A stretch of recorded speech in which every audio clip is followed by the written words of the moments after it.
Can you introduce yourself? I'm Maria Justina Valencia. I'm 40 years old. I live in Batangas City. Do you have any experience in working abroad before as domestic helper? Yes, Dubai. How long did you stay in that employer? 2 years, finish. How about in the Philippines? Do you have any experience working as domestic helper? No.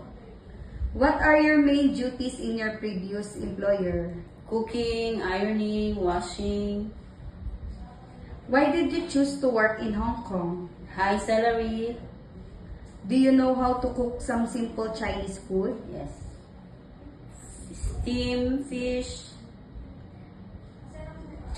soup, choy sam. Are you willing to learn more? Yes, Are you willing to take care of a newborn baby? yes, How about an elder person? yes. What if the baby has a fever? What will you do? I will take temperature first before tell her mom or my employer. What can you teach to your employer's children? To be a good, kind, and generosity. Can you sing a nursery song? Can you give an example? Yes, ma'am.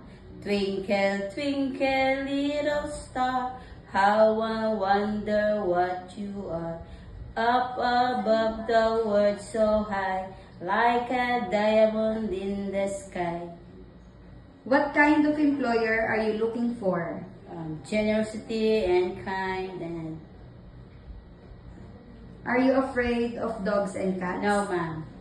What can you say about yourself, your attitude? I'm honest and generosity and patience.